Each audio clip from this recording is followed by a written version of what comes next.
Hello, my lovely friends. It's Kim over at Life Prepared. Today, I'm going to start the process of making some ketchup. Right, you will see over here, I have 3 jars of tomato. It's sort of a puree at this point. It's not thick enough for ketchup, but my crock pot was overflowing with tomatoes last night when I started this.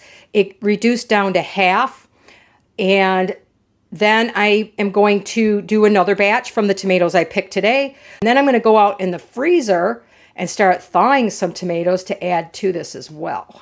All right, this is a little bit I got out of the garden today. I have a lot of tomatoes out of the garden, but they're not, these are very, very ripe. I have to do something with them or they're going to get no good.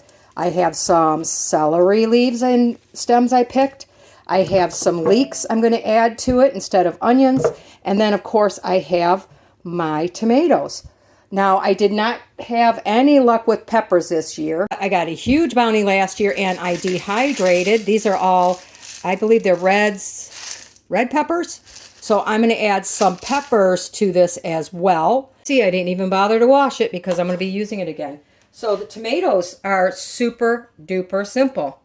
I literally, yeah, you can see I just got done doing that.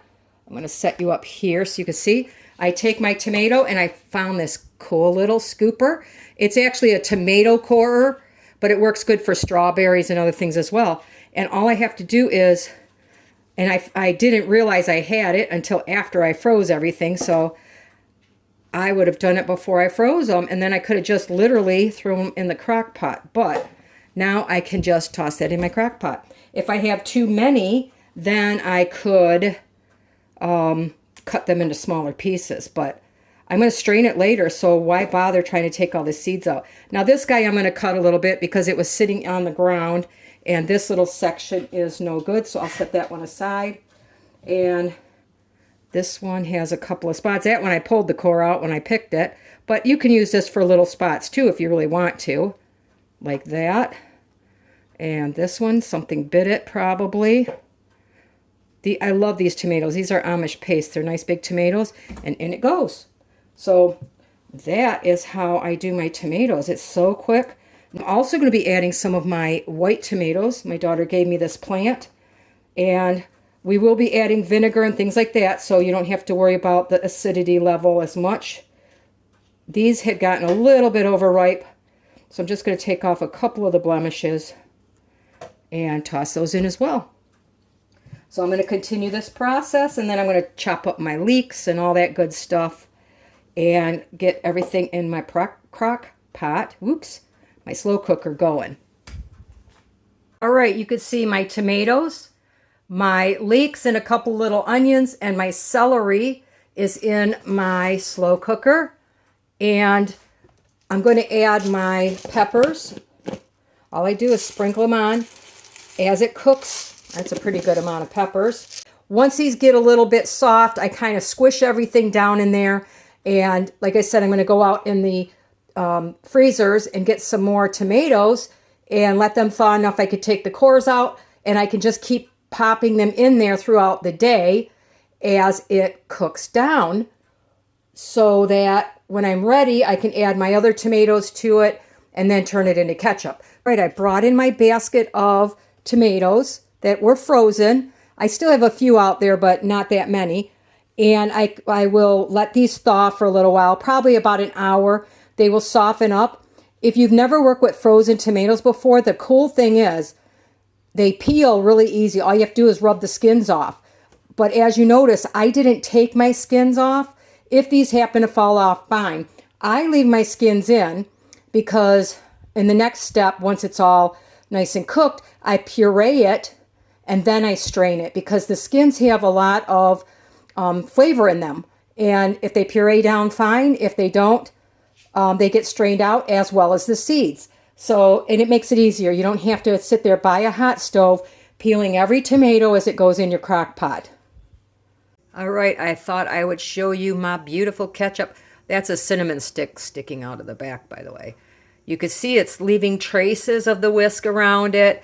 So it's ready to go in the jars, which are warming in the canner, because you always put, this is very hot food into hot jars. I'm going to process them for 15 minutes in a water bath, and it'll be ready to eat. I've decided I'm going to use my Tatler lids on this. And just in case you haven't seen them, I thought I'd give you a quick show on how I work with them. So over here I have my rings and my lids getting warmed up. They're in fairly warm water. And what I like to do is I take my rings out and I place one on the jar. I grab a lid, or you could do it this way too, if whatever makes you feel better, okay? And then I'm just going to put them all on my jars. I did wipe these off, obviously, with the vinegar before I did this.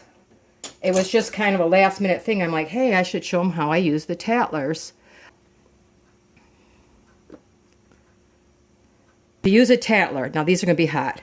You want these a little less almost than finger tight. So I go really finger tight, and then I back it off quite a bit. I'm going to process these for 15 minutes a piece, and I'll show you when I bring them out how we tighten them down so that they seal. And sometimes they're sealed already by the time they come out, but it's what you're supposed to do. So I take a jar out. A hot jar. And then you turn it. See I'm turning it. Kind of really cranking that down a little bit. Then you go to the next jar. And you continue this until you have all of your jars sealed as best you can. And by the looks of it, some of these are already down, but you know, and that's the sad part. I love to hear the ping. You don't hear a ping with these. Shoot, I had a jar break. Oh, either that or the lid came off. That's why my water's nasty. That stinks. That stinks. All that work, and I think I lost a jar. Oh well, happens to the best of us, I guess. So if you're new to this, don't think it's your fault. I think that lid I put on, or the ring I should say, I don't think I put it on straight, and I think it popped off because I could see the seal is still on the jar. Yeah, I think that's what I did. I put the ring on too loose. I mean, crooked, and it popped off. But I'm going to end up with 8.5 now jars of ketchup. That will be shelf stable. All right, so now they have to cool completely with these Tatlers. All right, here's my beautiful jars of ketchup the next day. They have all sealed, and good news for me, the one that the lid came off was definitely salvageable. However it happened, it must have happened right at the end because there was no extra water in it, and it was a miracle. So I just put that in the refrigerator so I don't have to worry about it.